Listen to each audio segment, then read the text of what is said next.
Start here, go wide, and start here.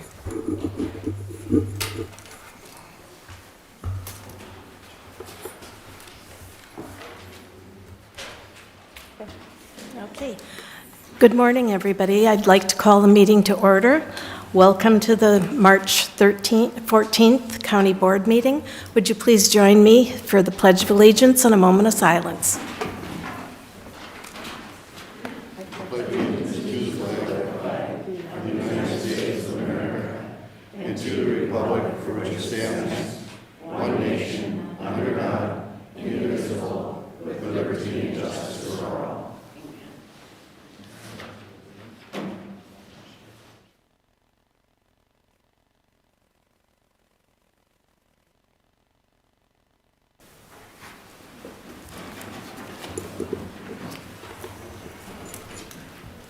Okay, the first thing on the agenda is open forum. First person is Kirk Soldner.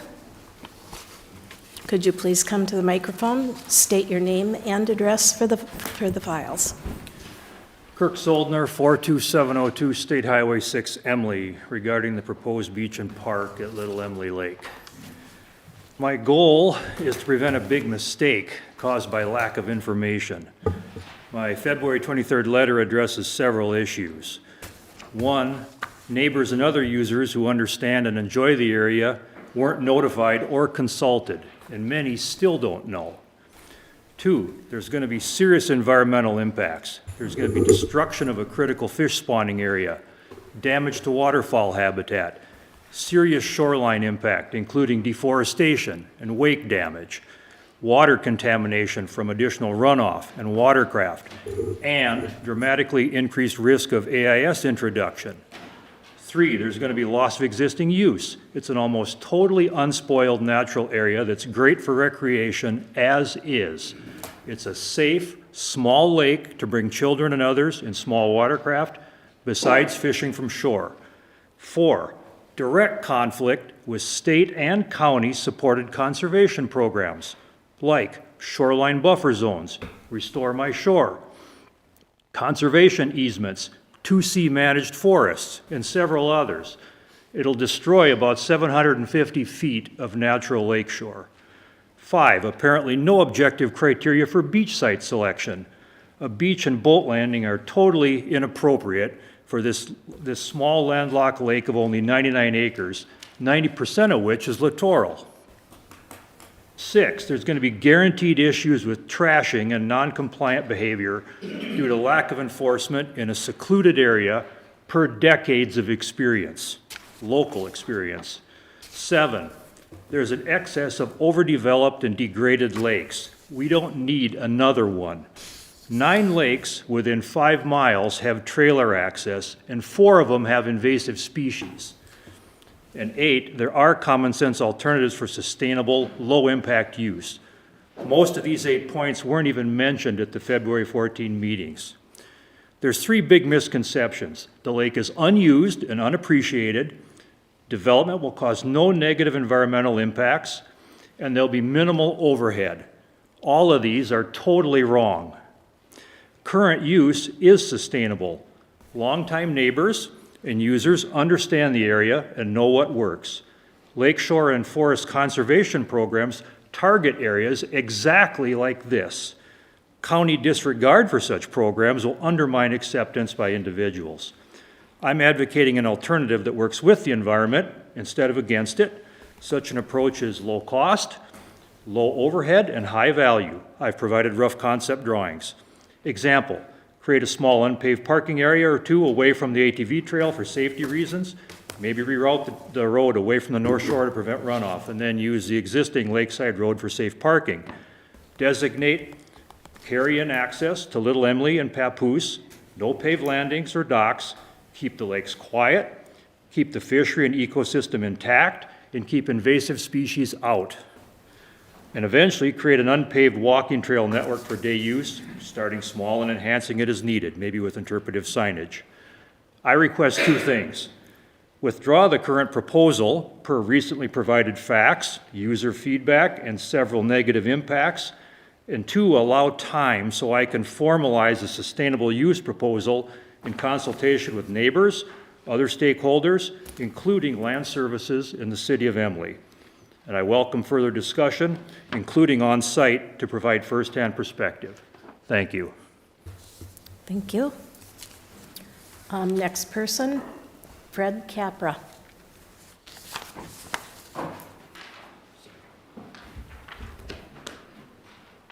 We'll have 3 minutes. My name is Fred Capra. I and my wife Janet and my sister-in-law Kathy Latcham have land on, I believe it's number 5 on the south side of Little Lake Emily. And we are highly against a boat dock going into the lake because of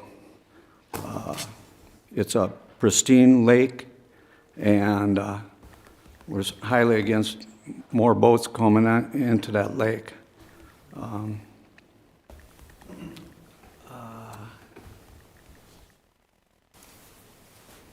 Looking for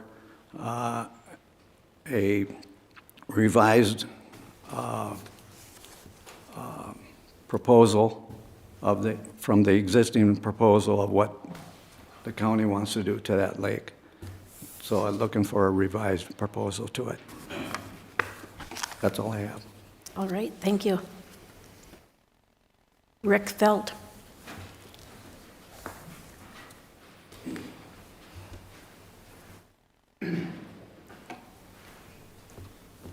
My name is Rick Felt, 17605 Woodrow Road. I hold in my hand the Constitution. And the Constitution, basically, the number one priority is to defend and protect the people. And there's 2 different types of leaders. There's reactive and proactive. And 2 weeks ago, you took a proactive approach and you declared us a Second Amendment resolution. And I am a proud Army veteran, and I salute you for holding that Constitution which you swore an oath to upheld. And I am deeply grateful for your proactive approach to help protect our rights. And we've seen from government many other rights are under attack also, not just the Second Amendment. We've seen a lot of censorship on our First Amendment rights and everything. And right now, even Scott Jensen is being sued by Keith Ellison for, this is the 6th time now when they're trying to take his medical license. They failed the first 5 times, but now he's under lawsuit again. He went from he was actually declared the best doctor of Minnesota 1 year, and then went to the most sued doctor the following year. So we see that our First Amendment rights are under attack too. And I would also encourage the 3 brave county commissioners to look at declaring Crow Wing County a constitutional county, because I believe that will protect our community when there's unconstitutional mandates, especially when they said, I think that county commissioners are better deemed to look at what is an essential business in our community than a governor who doesn't even live close by here. So I want to thank you. I applaud you for everything that you've done, and everyone else behind me too applauds you for your actions.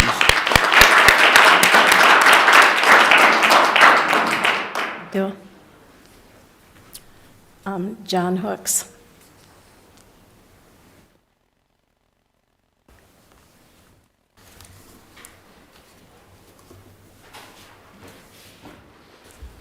Good morning. Good morning. Today I also give this distinguished panel thanks and praise for the actions 2 weeks ago in emphasizing that we are a constitutional republic. For some reason today, politicians keep preaching that we are a democracy, and they are wrong. History has proven that dictatorships have evolved out of democracies. A constitutional republic should be emphasized for the simple reason it protects. This is a government that guarantees the God-given rights of the individual. I also am a veteran, and we are sworn to protect the constitutional. Anyway, I thank this distinguished panel. It's a shining light in front of the forces of today. Thank you. Thank you.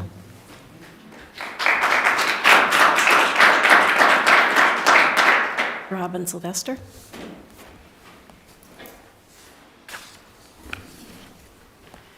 Good morning, Commissioners. I too am here to thank you.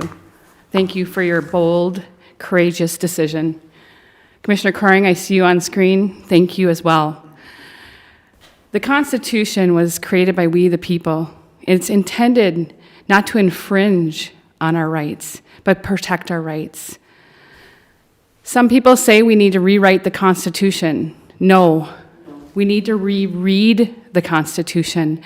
And I thank you. We have been here on numerous occasions, giving you guys a hard time, but you stood up for what was right. There's a lot of hard discussion and decisions ahead for us to protect that which is ours. So again, I want to thank you sincerely from the bottom of my heart for making that bold decision that you did. I've also brought additional pocket constitutions for y'all to take with you or share with a neighbor, because again, we have to keep teaching each other and wake each other up to this is what is our authority. So thank you. Thank you. John Sylvester.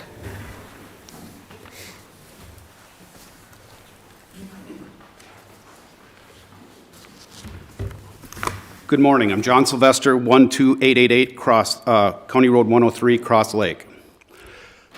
I would like to extend my sheer gratitude to the three of you that stood up to the Constitution and for the Constitution. Thank you very much. I had a speech written out for this, and I just want to speak from the heart, truly. October 31st, 1981, as a young, freshly out of high school individual, I joined my brothers in arms. As you can see, there's many of us here. I joined the military. The first thing I had to do when I joined the military was take an oath. As I said that oath, I thought of every single word that I had to stand for. That was to protect and defend the Constitution of the United States from both foreign enemies and domestic enemies. Never in my world did I ever believe that at 61 years old, the domestic enemies would outnumber the foreign enemies. With that said, again, I'd like to thank you three, but for those that did not vote for this Constitution, I want to give you a little piece of information. The Constitution was not written for hunting. It was not written for people that want to shoot sporting clays. It was not written to run up to Bill's gun shop and shoot in their archery range. The Constitution was written to protect we the people from a tyrannical government and corrupt politicians that don't want to stand for what is right for us. With that said, thank you very much again. I truly appreciate it, and please continue to stand for the Constitution. And for the others, please do some research and at least reread the Constitution, if not relearn it. Thank you. Thank you.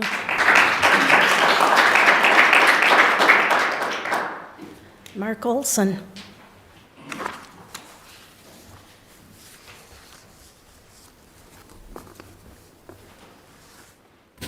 Hi, Mark Olson, 12336 Thompson Road. I'm going to do it a little different. I'm actually going to read what I wrote because I'd probably miss a few things. Truth and obedience. There are two here I want to speak on. The first is, his servants ye are to whom ye obey. That's Romans 6:16. The first thing to do in examining the power that dominates me or you is to take hold of the unwelcome fact that I am responsible for being thus dominated. If I'm enslaved to myself, I am to blame because at one point way back, I yielded myself likewise If I obey God, I do so because I have yielded myself to Him. Now that's a choice for everybody. That's not a command, that's a choice. God would like you to do that. The second thing is the truth and obedience of the U.S. Constitution and we the people. Not to the overlords in St. Paul or the feds in Washington. When we go against we the people and the Constitution, these lunatic liberals and woke agenda are calling boys girls and girls boys.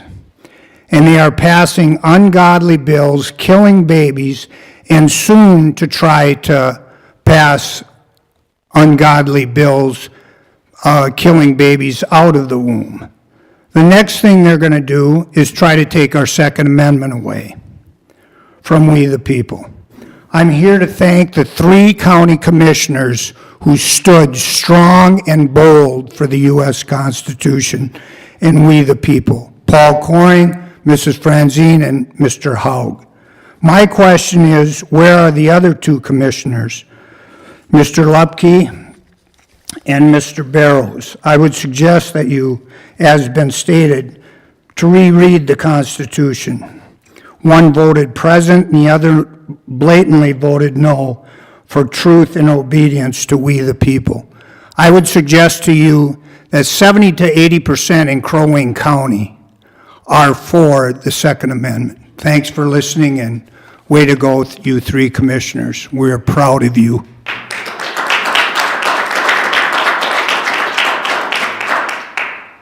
Linda Wickland.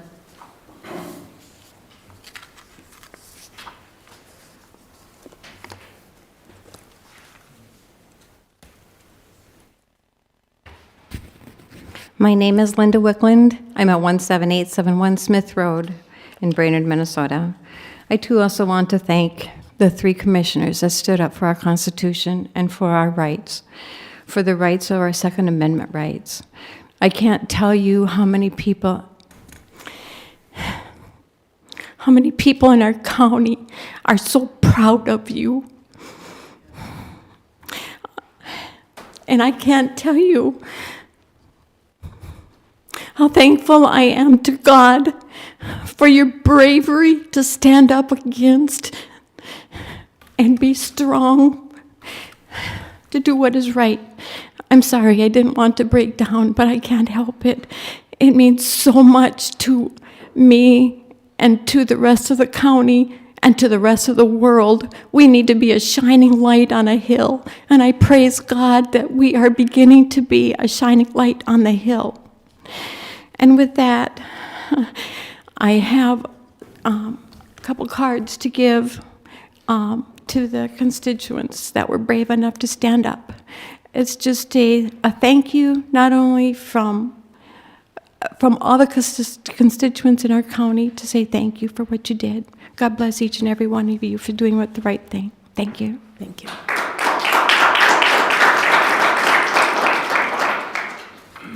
Doug Kern.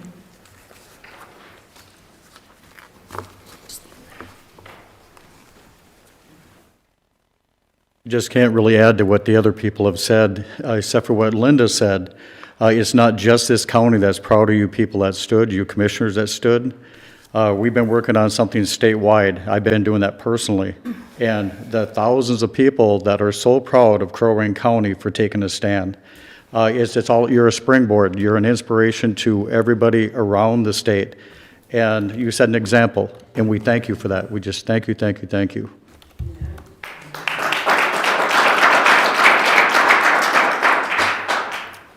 Thank you, everyone. Do you want to take roll call? Commissioner Coring? Present. Commissioner Lubke? Present. Commissioner Barrows? Here. Commissioner Franzine? Here. Commissioner Hoag? Here. All members are present. Okay. Review and approve the minutes from February 28th. Madam Chair, I'll make that motion to approve. Is there a second? Second. Motion by Commissioner Barrows, second by Commissioner Hoag. Is there any discussion? Hearing none. Commissioner Lubke? A. Commissioner Coring? Aye. Commissioner Barrows? Aye. Commissioner Hoag? Commissioner Franzine? Aye. Motion passes. Review and approve the agenda. Are there any additions? Hearing none. I'll make the motion to approve today's agenda. Is there motion by Commissioner Barrows, second by Commissioner Hoag? Commissioner Coring? Aye. Commissioner Barrows? Aye. Commissioner Hoag? Commissioner Lebke? Aye. Commissioner Franzine? Aye. Motion passes. Consent agenda. Madam Chair, I'd like to pull 5.11 of, Okay. Madam Chair, I would like to pull 5.12. Okay. And, Madam Chair, I just had a question on 5.6, and I don't know if John's here, but Do you want to pull that too? are we just going to have further discussion, or maybe? somebody, looks like he's going to address it. And my question being is, how will these radios and AEDs be distributed amongst all first responders? I was hoping you would ask an easier question. John Bone was going to be here today. He is really ill. He showed up and I sent him home because he looked pretty rough. But I'll find out that answer and make sure he reaches out to all of you. So if there's any other questions, let me know and I can forward them on to John. Should we Madam pull Chair? that too? I had heard from Lieutenant Katzenberger, and I think the intention is that they be distributed to first responder groups across the county, not just to isolated first responder groups. They all have this need, and so I think the concern is we want to make sure that we spread the wealth. Absolutely. And that's just. Okay. I guess what I'll have John reach out Oh, okay. at any rate. Yep, thank you. You bet. Okay, so we're pulling 5.6, 5.11, and 5.12. So is there a motion to approve the consent agenda with those items? Madam Chair, are we pulling 5.6, or was that just a question? I think we can leave it. It sounds like we've got a Okay. plan. That's okay. It just wasn't included in the packet, and I just want to make sure that we're equally distributing those. So I'm good with leaving 5.6. Okay. Okay, so we're pulling 5.11, 5.12. Do I have a motion to approve the rest of the consent agenda? So moved. So, yep. Okay, I have a motion by Commissioner Barrows, a second by Commissioner Lupke. Commissioner Barrows? Aye. Commissioner Hoag? Commissioner Lebke? Aye. Commissioner Coring? Aye. Commissioner Franzine? Aye, motion carries. So we'll do 5.11 now.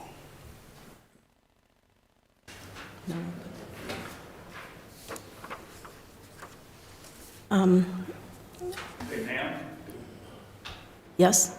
I'm part of this group, and I didn't know we had to submit a name in order to speak. I would like to speak if it's not too late. I think that's fine. If you don't mind coming up, stating your name and your address.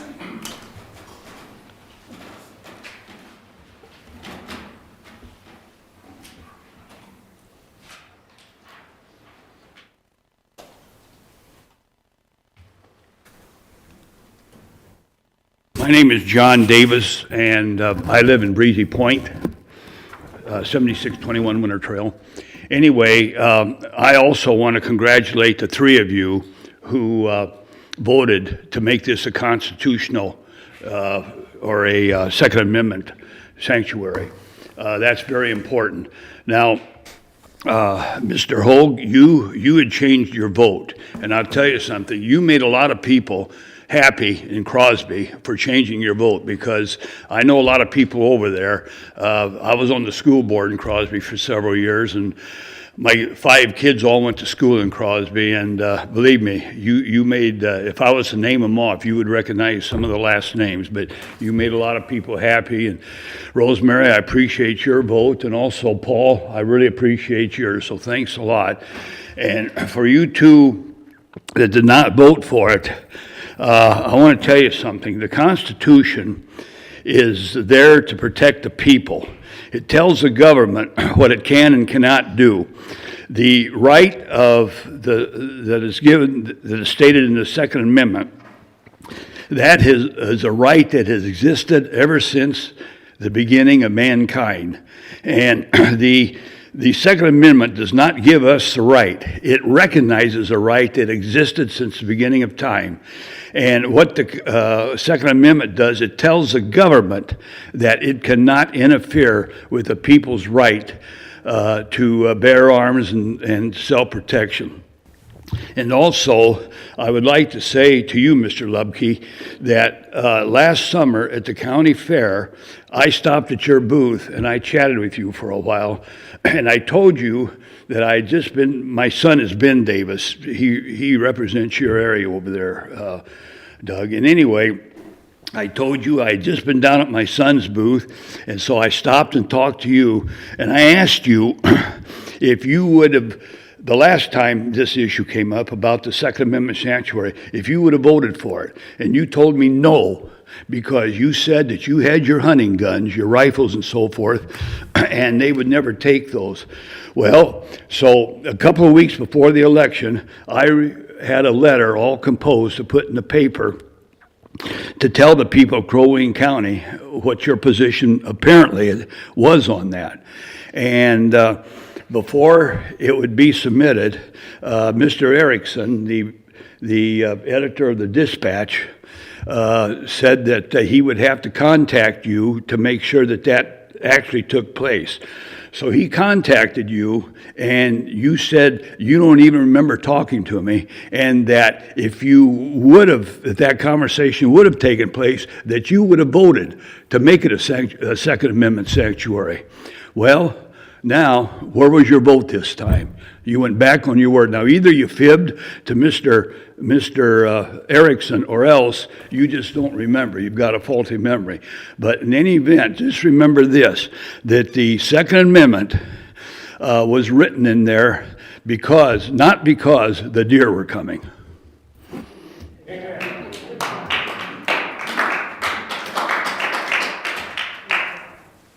Thank you. We will get back onto the schedule now. At 9:05, we were supposed to have a public hearing, so we'll do that now.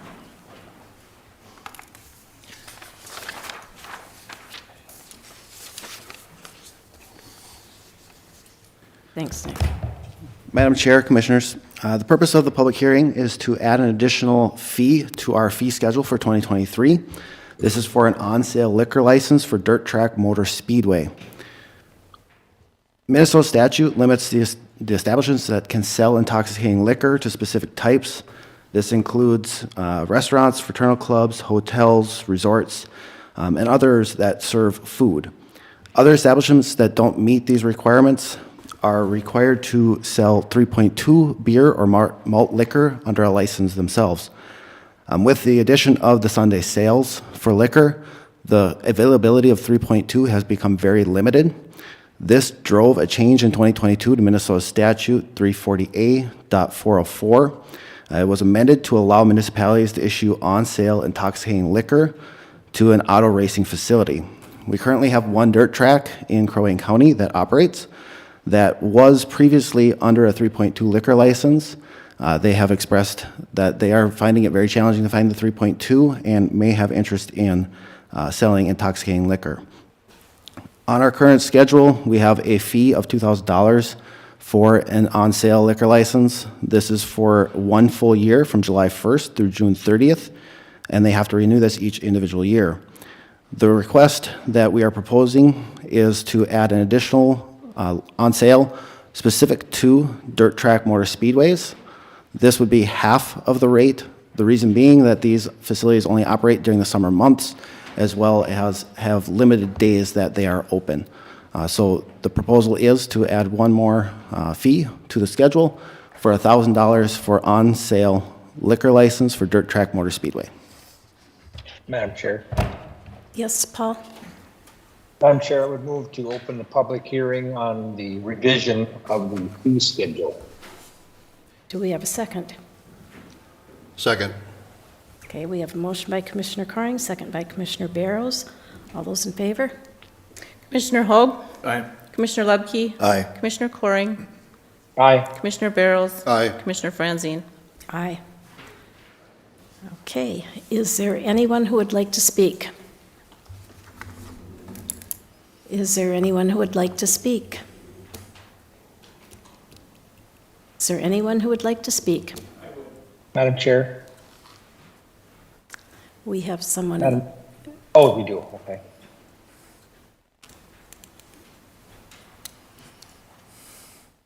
My name is Dave Blair. I live here in Crow Wing County, and I was here earlier this fall to address an issue that is a problem for a lot of us Crow Wing County people. I specifically got an answer from you, Mr. Hool, and it is about the noise at BIR after hours. The answer you gave me was that they were exempt from any type of noise. I did some investigation, and that is true for the racetrack, not for the after-hour noise that we put up with 2 miles away from the racetrack. So I would like to address this board to look into alleviating that problem for the Crow Wing County tax-paying, law-abiding citizens. So they can have their fun, but we don't have to party along with them 2 to 5 miles away. Thank you for your time. Thank you. Now, is there anyone who would like to speak about what's on about the fee schedule? Madam Chair, if there's no other person to speak to this, I would move that we close the public hearing on the revised fee schedule. Second. We have a motion by Commissioner Coring, second by Commissioner Barrows. All those in favor? Commissioner Lubke. Aye. Commissioner Coring. Aye. Commissioner Barrows. Aye. Commissioner Hoag. Aye. Commissioner Franzine. Aye. Okay, now we have, I need a motion to revise the fee schedule. Madam Chair, I'll make that motion.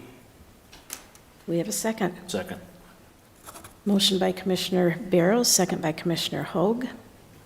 Any discussion? Hearing none? Commissioner Coring.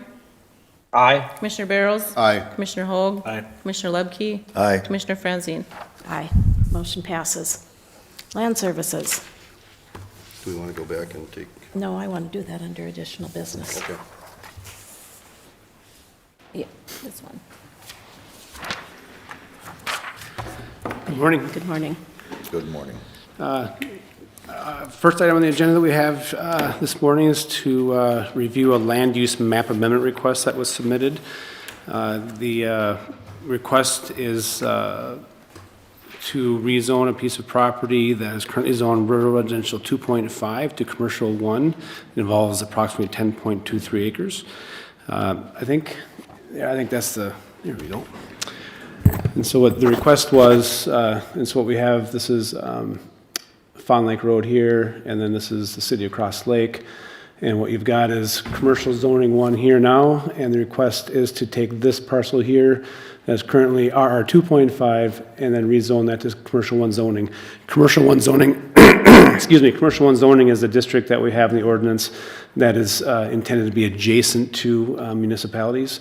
The Planning Commission, based on their finding of fact and discussion, recommended to the county board to approve this rezone, and then to with the finding of fact that's been submitted, and staff recommends approval of the same. I'd be happy to answer any questions. Does anyone have any questions for Mr. Pence? Madam Chair, I'll make the motion to approve. Do we have a motion by Commissioner Barrows, second by Commissioner Hoag. Commissioner Barrows. Aye. Commissioner Hoag. Aye. Commissioner Lubke. Aye. Commissioner Coring. Aye. Commissioner Franzine. Aye, motion carries. Thank you very much. The next item we have on the agenda is the preliminary plat for Sportsman's Storage. This is a parcel that is up at the old Sportsman's store up Mission Township. And the request is for 16 individual lots for the use of storage buildings. If we could maybe pull the plat up, Therese, that would be. And so what you've got is you have County Road 3. Well, we got County Road 3 there, and then if you can scroll down just a little bit, Therese. The road to the south that runs east and west, yeah, Mission Park Drive. And so what they're looking to do is basically plat this off into storage units that would be then sold individual parcels. There's a total of 16 individual lots. The one outlot that you see is lot 16. That's going to maintain the existing house that's there. And then there's ample spot out there for septic systems, for a septic for the house, and that the couple of the provisions that the Planning Commission put in place for this was that there's certain structures out here on the property that are to be removed. That would be part of. There's a couple sheds out here, a total of 4 that would be removed.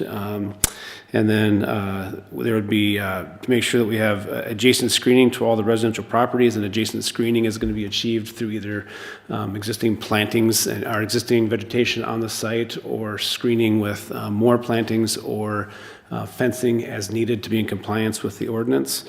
There'd be no items to be stored outside of the storage units. The hours of operation to be used for these would be Monday through Sunday, 5 a.m. to 10 p.m. One of the key provisions that the Planning Commission felt was important would that be no water and sewer hookup for these lots, except for lots 15 and 16 for the home. And then proposed on lot 15, they proposed to put a shared restroom for the use within the property. One of the things that we're going to require that they submit with this is we have a developer's agreement in place to make sure that they have adequate maintenance planned for that road, and maintenance of the existing the stormwater facilities that will be required as part of the plat, and that they would also make sure that there's legal access for all the parcels to gain access off of Mission Park Road. And so this was reviewed by the Planning Commission at a meeting last month. It was a unanimous recommendation to the county board to approve the plat as submitted based on the findings as discussed at their meeting. And staff also recommends approval. I'd be happy to answer any questions. Madam Chair, if I might, the house that Ms. Eichel will be living in, Correct. eventually that will become a storage building also, is that correct? Did I No, read that wrong? no, that's the plan is That'll for be that. a permanent house? Yep, that's the Okay. plan for it to be a permanent house, correct. Okay, that answers my question. Thank you. Any other questions? Madam Chair, Chris, I've not seen an application that is that complete in a long time. I mean, the homework that was done by the developer and who was ever doing it, it was a lot of reading. Yeah, they did. Thank you, Madam Chair and Chris Lubke. Yeah, the applicant has worked with Stillmark Surveying up out of Pequot Lakes, and then Dean Egena was there to provide some guidance, and he's been doing it for just a few decades. So they did a nice job putting all the information together. Thank you. Anything else? Can I have a motion? I make a motion to approve. Is there a second? Second. Motion by Commissioner Lubke, second by Commissioner Hoag. All those in favor? Commissioner Hoag? Aye. Commissioner Lubke? Aye. Commissioner Coring? Aye. Commissioner Barrows? Aye. Commissioner Franzine? Aye. Motion passes. Thank you. Thank you. Agenda? Yes, next one. Good morning, Madam Chair, Commissioners. We have a request to approve the acquisition of, we're calling it the Dollar Lake property, Exhibit B, or if you have a map for it, Therese. It's close to 1,300 acres up in Fairfield Township.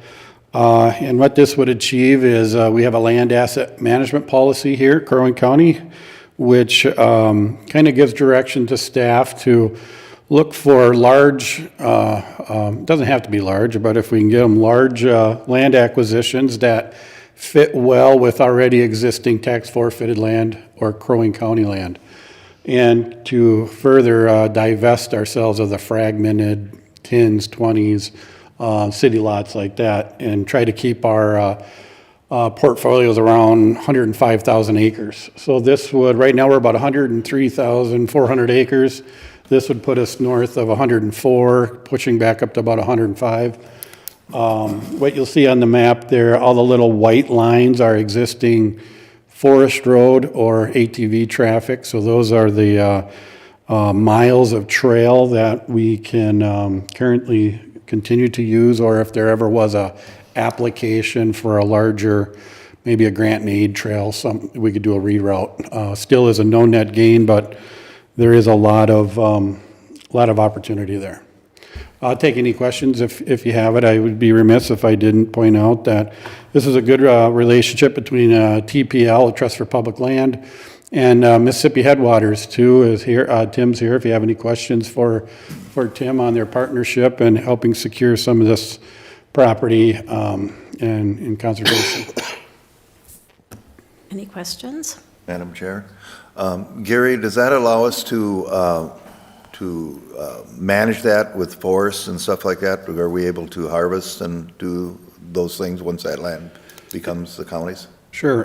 Madam Chair and Commissioner Lubke, yes, correct. We'll manage it the same way we manage the rest of our land underneath our forestry plan. So there will be revenue generated from that? Correct. Thank you. Any other questions? Hearing none, can I have a motion to approve the acquisition of the Dollar Lake property? I'll make the motion. Is there a second? I will second that. We have a motion by Commissioner Hoag, second by Commissioner Lubke. Commissioner Lubke, Aye. Commissioner Coring, Aye. Commissioner Barrows, Aye. Commissioner Hoag, Aye. Commissioner Franzine. Aye, motion passes. Thank you. Lake Improvement District policy revisions. Good morning, Madam Chair, Commissioners. I have before you the Lake Improvement District LID policy revisions. These were brought before you at the December 13th Committee of the Whole. We did post the existing and the proposed LID policies on the county website and then solicited feedback from the existing LIDs from January 3rd until February 3rd. At the end of that comment period, we received 6 comments, which were included in your packet. The majority of these comments were concerns about changing that submitting annual report deadline to October 1st. And as you can see in the new proposed LID policy, we did hear those comments and we understand that that is kind of a tight turnaround. So we are proposing to leave that as November 1st. The reason for the proposed change was for us to have time to review and compile the reports to present to you with enough time to approve their assessment for the following year, which is due by November 30th to be certified. They've been great about getting their reports into us fully and complete on time, so as long as they continue that, we should have plenty of time with that November 1st deadline to get you everything you need before the November 30th certification date. And then we did update the wording to better clarify eligibility to sign petitions and vote on LID matters, and as far as who shall be assessed, we removed the statement about unimproved or improved lots and called out the non-contiguous lots for clarification purposes. Also the common interest communities, planned unit developments, and conservation developments are to be assessed for each postage stamp lot, but not the common lot. And previously it was only the common area lot. Those are the major changes. Is there any questions? Does anyone have any questions? Madam Chair, for clarification, if they're doing it the old way, under their agreement, whatever, charter, whatever they call that, are they grandfathered in? And this is about new LIDs going forward? Correct. This is going forward. From what I was able to find in statute, there is no such thing as grandfathering in. From what I understood when we updated the policy in 2020, that is what the LIDs were to follow, was our 2020 policy. And now with this update, the assessment is to follow our proposed policy. So, for my understanding, they would have to change what they're currently doing to comply with this. Correct, yep. Madam Chair. Yes, Commissioner Coring? Madam Chair, I just want to say thank you to Gary and his staff for doing this. Gary did call me and explain this. I don't know if you got, I think all of you got the emails. There was some concerns from some lake improvement districts and in my district. I think the staff worked really hard to try to address their concerns, and I appreciate that. You know, I would remind the board, and I think I don't need to remind the board, that we're the ones that the county board is the ones that create these lake improvement districts. And ultimately, in my mind, we have oversight authority over this. And I think that the staff has done a good job to try to keep a good eye on this. And I just want to say thanks. That's all I had. Is there any discussion from anyone else? Madam Chair, I think Commissioner Barrows raises an interesting question, and whether or not the original county board order controls or whether our policies control. Either way, you may decide whether you wish to table it based on that or not, but I would say that there is an open legal question there. I would have come down on the side of the order, that the order controls. And so we'll seek clarification on that. It is up to you whether you wish to move on it today or not. What are your wishes? Madam Chair, I'll make a motion to table until we get further legal clarification on this issue. I will second that. Okay, we have a motion to table by Commissioner Barrows, a second by Commissioner Lubke. Commissioner Coring, Aye. Commissioner Barrows, Aye. Commissioner Hoag, Aye. Commissioner Lubke, Aye. Commissioner Franzine. Aye, motion passes. One watershed, one plan update. Madam Chair, if it's okay, I'd like to invite Melissa Barrick up from the district manager for the SWCD to come up and we'll kind of co-present, I think, on this topic this morning. Therese, could you pull up the first map in the packet for me? So what I want to just give you a quick update on today, along with Melissa, is just a update on the One Watershed, One Plan program that we're working on so far in Crow Wing County. As just a quick reminder, this is the new program that we have in place through the state for doing our water planning, moving from county water planning to planning on major watershed boundaries. If you can just look at the map here, you can see we're right in the middle here, and you can see that we've got parts of 5 watersheds. I just wanted to give you an idea of what it looks like from a state perspective. There's over 60 of these watersheds in the state, and we're getting down there as far as getting these watersheds into the program and plans and implementation dollars. And we'll talk more about how that's going to affect Crow Wing. But just to give you an idea, I think it's to see the scope of the size of these watersheds. You know, the big 3 that really have the most impact on Crow Wing are the Mississippi Brainerd, which is this watershed here, starts in Aiken, ends up all the way down in Todd. Crow Wing River, which starts way up in Clearwater and comes down through about 7 or 8 counties, and then you got the Pine River that we share with Cass County. We have the Rum here that goes over by Mille Lacs and ends up all the way down to the Twin Cities, and then part of the Mississippi River Sartell, we just have a little bit of that there. But just to give you an idea of just the scope and the size of the different watersheds and the complexity it takes to coordinate that across the different jurisdictional boundaries. Could you go to that next one, Therese, please?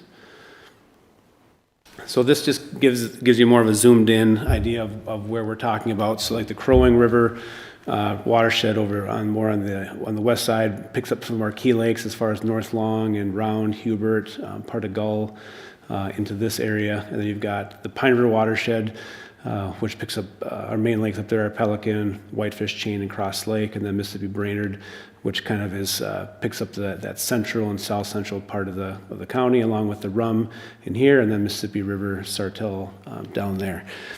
And so what we want to do today was just kind of give you an update on where we're at with the different watersheds and what the process is with that.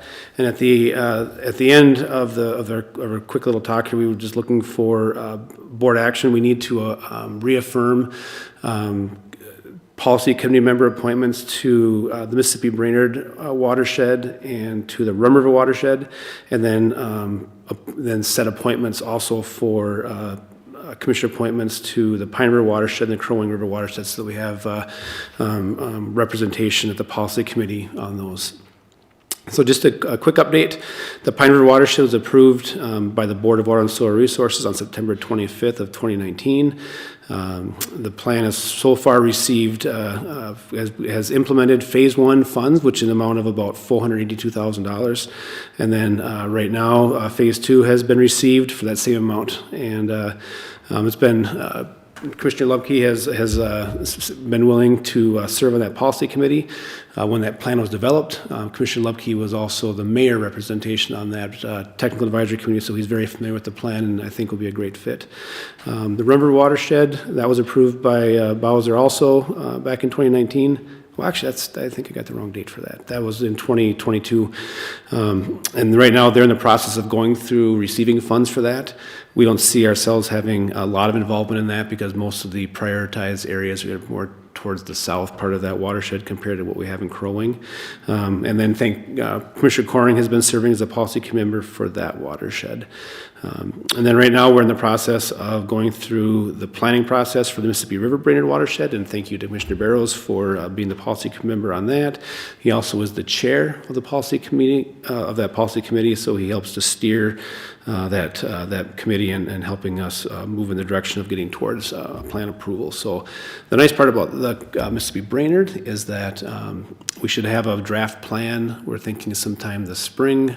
And then we have to go through some process of public review and public hearings. And so the goal is to have an approved plan for that sometime this fall, sometime between October and December, have an approved plan. And again, the funding then will follow that. The Crow Wing River Watershed is also received a planning grant, and they are just getting organized as we speak. So that has not really begun in earnest yet, but we do expect that to pick up soon as they get the pieces put together for the memorandum of agreements and all the moving parts for that. And again, thanks to Commissioner Lubke, he's also been willing to serve as the policy committee member for that watershed. And the Mississippi River Sartell, nothing has started yet, so no application has been submitted to Bowser as far as getting into the program and for that. But what I think I'd like Melissa to do would be to just share a little bit about what's been happening as far as the Pine River Watershed and what projects they've done up there and implementation, and then also maybe share a little bit about that 319 grant that we got.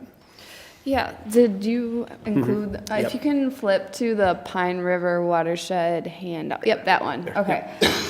So I know it's kind of small, but if you did read it, we have a few pictures of some different things. One of the big priorities within this watershed is really the whitefish chain. So the mouth of the Pine River meets the upper whitefish, and that area is probably the highest concern for that entire watershed. And so we've been doing some projects kind of upstream of that, trying to work with some farmers to do different soil health practices. So you can see that goal 5, cover crops. We've done a lot of tree planting, forestry, working with different landowners to get forest stewardship plans, as well as trying to help them enroll into some of the other state programs and do tree planting. We've worked a lot with the Whitefish Area Property Owners Associations to do shoreline restoration. So we did quite a few projects along these different lakes to protect that lake with willing landowners. The landowners paid about 50% of the cost, and then the SWCD cost shared the other part of it. And then we've also done, we worked with Crow Wing County Land Department. We did an acquisition that was, I think, last September. We worked with the Crow Wing County Land Department to acquire about 120 acres through a different grant. We've also done conservation easements where we work with landowners to put that on their deed that their land is going to stay protected into perpetuity. And so, yeah, there's been a lot of different projects. We've worked really well with Cass County on implementing these practices and projects. And we are happy that we were able to, spend that first chunk of money. The second chunk of money as well is going very well, and a lot of it has to do with the landowners. The landowners are interested, the lake associations are interested, and it's been a great partnership of trying to work together. They help find landowners, and then we help with the technical assistance and help the landowner figure out what they can do on their property. Yeah, thanks, Melissa. I appreciate that. I think just a couple of points I want to make. One is that when we're talking about the implementation dollars, these are funds that come from the state. They come from the Clean Water Land and Legacy Amendment. So back in '08, we all agreed to tax ourselves by that 3/8 of 1%, and so those funds come in to help implement. What is nice about that is that those are non-competitive funds, and so there's a formula that there's been set up based on amount of public versus private land, numbers of lakes, wetlands, rivers, that sort of a thing.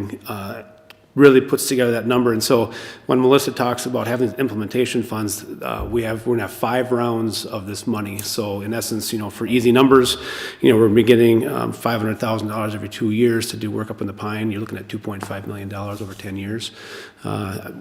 Numbers have not been quite released yet for the Mississippi Brainerd, but I have a little bit of inside knowledge on that, and I'm guessing, you're going to see probably $1 million come into that every 2 years for implementation. So over, 5 years, you could see, $5 million to that. I sense I have the same kind of feeling about the Crow Wing, where you could see that same dollar amount. And so there is some significant money coming into Crow Wing County to do some projects to protect and enhance, the outstanding resources that we have here in the county. What I want to point out is that, from a county perspective, I think we've been very proactive in part of the planning and making sure that the priorities are there. But the district is the one doing the boots in the ground work. They're the ones that are out working with landowners, getting these projects lined up, working with their lake associations, and working with our farmers out there, the producers, to get some of these cover crops on. They've done some really good work that from a county staff perspective, we don't have the staff to do that, but they do. And so it's a great partnership. We work well with their team, and so I just want you guys to know that from that perspective, the SWCD really is carrying a lot of the weight on getting these projects done in the ground. So and working with our landowners. So I do appreciate that, and looking forward to the future and what that partnership can look like. So I'd be happy to answer any questions. I know that was kind of a lot of information, really, really quick, but be happy to answer any questions. Madam Chair, I was, as the mayor of Jenkins, I heard about this one watershed, one plan. I really didn't know anything about it. Started showing up at the meetings as an advisor and stuff. And you got to remember, the city of Jenkins has 15 feet of water. We have no lake shore to speak of in our city. And one of the things that used to come to our city is the reason our lakes are dirty in the watershed over there in the Wapoa was because the city of Jenkins didn't have on-site sewer, didn't have this. So I wanted to learn more about it. So I served on that. I think it was a two-year stint. Yep. And what I learned about it was that all the waters that interconnect, that flow through, and a lot of it came from Cass. And in doing that, even in our little city of Jenkins, we were able to use some funds because we dust control our roads. And I'm thinking dust control, that's just chloride, no big deal. Well, I found out it is a big deal. And there is a modified product that can be used on the roads, which is more expensive than magnesium. And in our small city, we're going like, well, we understand the importance, but we don't have that extra money. This program allowed us to be able to apply for the difference between magnesium chloride, or what was being put on the road, and the enhanced product to improve the water quality. Because of this program, it allowed us to be able to do that. We wouldn't have been able to do it on our own. I think you have to put in what you want to get out, and I think serving on these boards is very important, because I do believe water in this county is the economic engine of this county. And so I appreciate you both being here. I would be honored to serve on that if it's the will of this board to serve on the Crow Wing. Thank you. Madam Chair, we are looking for clarification on the appointments, and so it would be Commissioner Lubke to the Pine River and Crow Wing River watershed, Commissioner Barrows on the Mississippi River Brainerd, Commissioner Coring on the Rum River, and we will come back to you for Mississippi River Sartell. Madam Chair, you have the authority to make those appointments? And I will make those appointments. Very good, thank you. Thank you. All right, well, thank you very much. Thanks for... Thank you. We appreciate the opportunity to just give you that quick update. So, the last item I got on the agenda is to talk about the update to the County Comprehensive Plan. So the County Comprehensive Plan was actually adopted back on April 27th of 2004, and it was a 20-year comp plan. And so technically it's the 2003 to 2023 comp plan. And so we've reached the shelf life on that document, and it's time to look into, getting that updated so that it really can reflect the changes that have happened in our community over the last 20 years.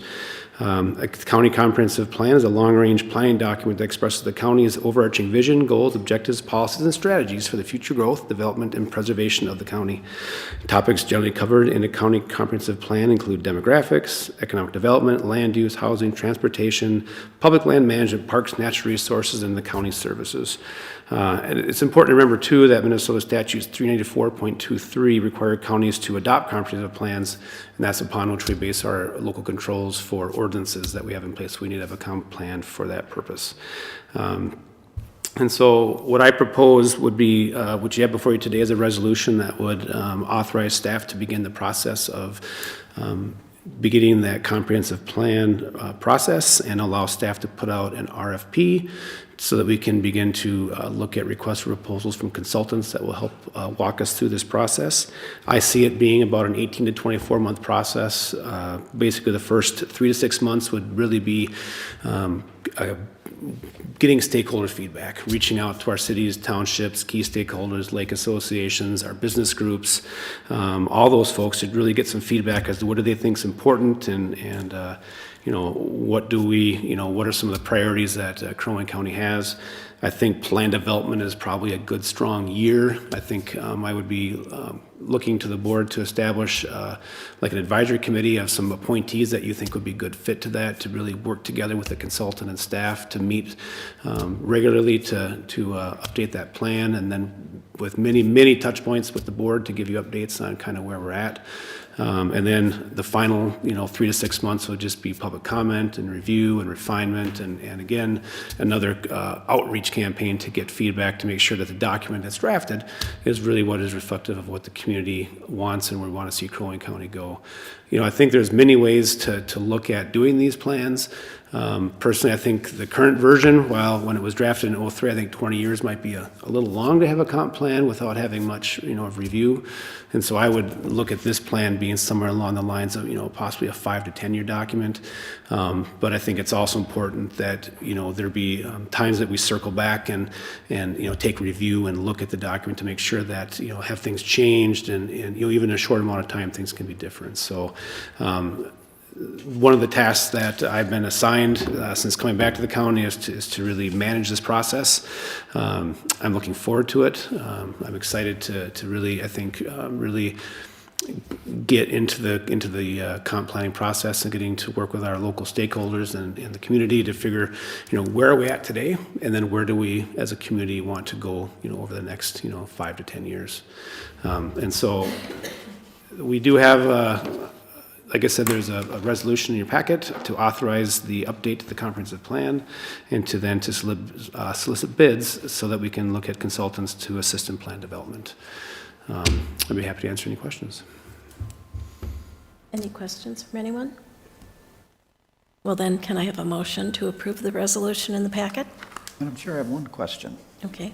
Chris, are you seeking budget authority today, or do you want to wait until you get the bids back? We from have consultants? we have budget. We already have money earmarked in the budget for cool. this year for the funds. So we Cool. already Very good. Okay. Yeah, Gary was proactive and knew this was coming down the pike, and so he's already got money job. in the hopper, and we're ready to go.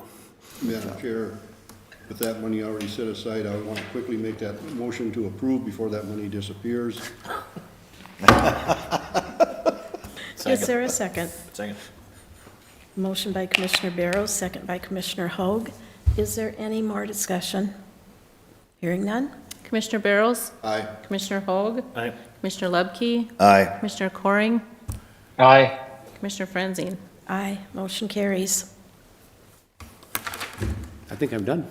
Thank you very, very much. Thanks, Chris. Well, next on the agenda is County Sheriff. Do you have anything to say, Adam? Madam Chair, he is on Teams. Okay. Eric, do you have anything to share today? He's on mute, Jen. Well, Guess guess he's not on not. Teams.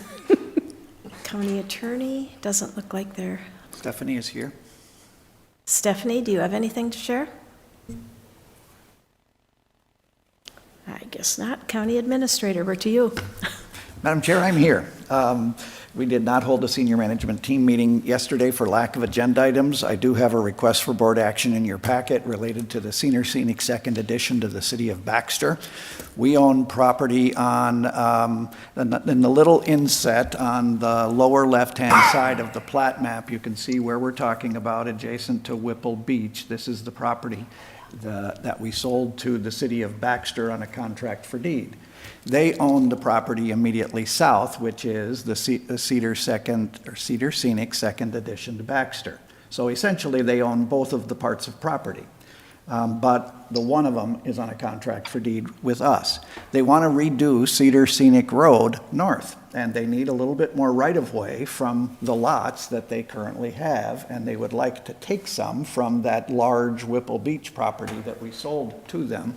So they're asking for us to quitclaim deed 24 feet on the south side of that Whipple Beach property that we sold them, so that they can add them to the lots for Cedar Scenic Second Edition and have those still be buildable lots.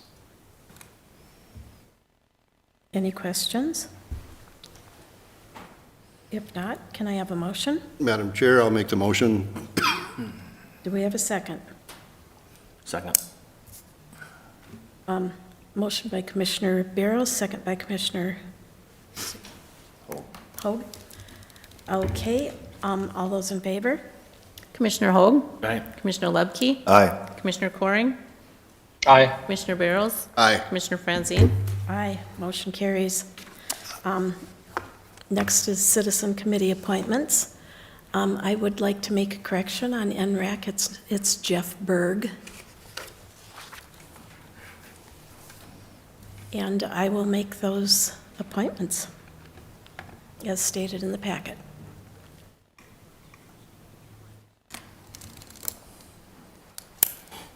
Do you have anything else? Madam Chair, I do have one other item, and it came from the Budget Committee last Thursday, and it was about our American Rescue Plan Act dollars. And I think we should be pretty proud of the fact that when we look at the CARES allocations that Crow Wing County received, as well as the American Rescue Plan allocations, ARPA is sometimes you'll hear that referred to as ARPA. I think we have good reason to be proud of the fact that the first thing we did with those resources was to try to take care of the hurt that was in the community from COVID. And so we issued grants, economic development grants for small businesses that had been closed by COVID. We invested money in broadband infrastructure throughout the county to try to help make sure that we can be well positioned for future economic growth. We invested in daycare eligibility so that we could expand daycare slots in our community, a task that we're not quite done yet with. So I'm pretty proud of the fact that most of the resources that we got from the federal and or the state government to help with economic recovery, we spent on the community. And I think leaders eat last. And I think this is an example of the fact that we needed to take care of others before we took care of ourselves. It is probably time for us to take care of our own costs associated with that. And so we have significant public safety and public health costs associated with COVID. And I would suggest that it is time for us to take those costs against our ARPA allocation, with one exception. We did invest in daycare eligibility and expanding daycare eligibility. And some of those grants did not materialize. They could not deliver, couldn't get a loan, couldn't get a whatever necessary to pull the final pieces together. And I would suggest that we continue to use at least that amount of money and reopen a daycare grant program identical to the one we had before, up to the amounts that you had previously allocated. So we wouldn't spend more on daycare. We would just try to spend as much as we had originally allocated. So what I'm suggesting, the recommendation today is to reopen that daycare grant program and authorize to spend as much as you had previously authorized, one, and two, to take the ARPA allocation against our existing public safety and public health costs and close out our ARPA plan. Madam Chair, a motion would be in order if you were so inclined. Madam Chair, I would make that motion. Okay. I'll second. Motion by Commissioner Coring, second by Commissioner Hoag. Is there any discussion? Madam Chair, as one who wasn't on this board when you had all that going on with the COVID, I want to compliment the county on what you did do with those funds. I think from the outside looking, what you did with those funds in helping the citizens of Crow Wing County, I think was commendable. So I see no problem in moving ahead with what we're doing. Thank you. Okay. Go ahead. Commissioner Lubke, Aye. Commissioner Coring, Aye. Commissioner Barrows, Aye. Commissioner Hoag, Aye. Commissioner Franzine. Aye, motion carries. Madam Chair, that's all I have. I'm happy to answer any questions related to county government. Does anyone have any questions for Administrator Hool? If not, we'll go back to 5.11, which is to authorize Crow Wing County to make application to accept funds from the IRRR Regional Trails Grant Program. Gary? Madam Chairman, members of the board, this would have been, I believe, the 5th grant. We would have been seeking approval to apply to IRRR. There was a couple that weren't IRRR, but to date, we've applied for $575,000 for the Little Emily Lake Park. Again, it was just application. We do not have a firm location on where any buildings, beach, anything would go. To date, I believe, in talking with Commissioner Hoag, we have been waiting for the snow to recede and be able to get out there and really do a good assessment of the site to make sure it's compatible with what we're proposing. At the same time, strategizing ways to engage the public better. We thought attending the City of Emily's meeting about a month ago was a good start. And again, just that, unless I was wrong, we just kind of started to just kind of get this going a little bit. So this is one that we, I guess, missed when we came with the first round of grant applications. So. Madam Chair, I am the one that asked this to be pulled. And first of all, to Mr. Soldner, this is just an application at this point. We don't even know if we'll get it. We don't have a draft plan for what a park would look like there. So what I would like to see, and from us as the county, is to encourage all the board members when the weather permits, so when the snow's gone and we can all put our big boy boots on and go out there and actually look at that piece of property, engage the residents there, both in the city and the ones that are around the lake. Let's do an on-site visit, and then let's have a meeting where they're all invited, the city council and everybody, and let's talk about what they would like to see, if anything. So that would be what I would like to see come about as we move through the thought process. And if that's acceptable to the board, I'll make the motion to approve the grant application. I have I'll second with the comment. That has really been our strategy from the get-go on this project, is to share the concept, but again, there's nothing on paper at all that shows where things may or may not be placed. So I think I like your idea, and we'll definitely be holding some public comment period for that, or public meetings on that. And that was a second. Okay. Anybody else? If not, I have a motion by Commissioner Barrows, a second by Commissioner Hoag, to authorize Crow Wing County to make application and accept funds from IRRR Regional Trails Grant Program, plus everything else.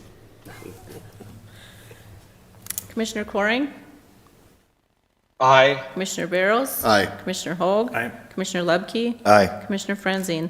Aye, motion carries. Okay, then, thank you. The next thing on the agenda is 5.12, Household Hazardous Waste Contract Agreement with MPCA. Yes, this agreement is typically a 5-year agreement. It did expire at the end of 2023. The state did go through a few different things. It used to be a contract with the state, a paint care program that we work with, and the counties themselves. They pulled all the paint care out of the household hazardous waste agreement. That's why it took a little longer, and we're into March here. So this agreement is, or this contract is the policy our program, our household hazardous waste program has to follow. We're highly regulated by the state on the items we accept, how we dispose, the standard operating procedures we have to have in place for our staff, the funding that we receive from the state to run this program, the training requirements for our staff. That's all outlined within there, and we have to follow their guidelines. That's the majority of this agreement. And we are also the regional program manager. We have to be involved within a region. If we say we don't want to be the regional program manager, we would have to go under, say, Stearns County, just for an example. There has to be a regional, you have to be involved in a regional program. So we are the regional program manager for Crow Wing, Todd, and Morrison counties. And what that means is we do some of the reporting for them, they do some of their own. And we also, when the state sends out their HHW funding, it comes all to us, and then we disperse the portions to Todd and Morrison per the agreements that we have. And those will be coming to you in a future meeting because we just received this. We need to rewrite Todd and Morrison's agreements as well. Madam Chair. So when we get those funds, then, we get those funds or we expend them and then ask to be reimbursed for those funds, or how does that work? It says it's not to exceed $600,000 per year. Right. And And that so- is, yep. So we take the hazardous waste and it goes where? Sure. First, that 600,000, we do not receive that much. That's statewide. And it gets broken down per county. Part of that breakdown is the number of participants we have in our program. So we do submit that data to the state every year, and they use that for our funding in the following year. And then our waste goes through Veolia is the company we use. A lot of counties use them as well. And then they dispose of the waste through that program. They come to our location, same with Todd and Morrison, they go there and they pick up the waste. Madam Chair, do we have do we end up with a net cost at all to the county, or does it get all reimbursed from the state? Do we end up with a net cost of getting rid of our hazardous waste at the county level? It's almost break even. It's pretty close. Okay. There's not much cost on the county side. Okay, good. Thank you. Any other questions? Well, can I have a motion to enter into a 5-year agreement with the MPCA? I'll make that motion. Is there a second? Second. I have a motion by Commissioner Lubke, second by Commissioner Hoag. All those in favor? Commissioner Barrows, Aye. Commissioner Hoag, Aye. Commissioner Lubke, Aye. Commissioner Coring, Aye. Commissioner Francine. Aye, motion carries. Is there any additional business? Hearing none, I'd like a motion to adjourn. So moved. Second. Motion by Commissioner Barrows, second by Commissioner Hoag. Commissioner Hoag, Aye. Commissioner Lubke, Aye. Commissioner Coring, Aye. Commissioner Barrows, Aye. Commissioner Francine. Aye. Motion, we are adjourned.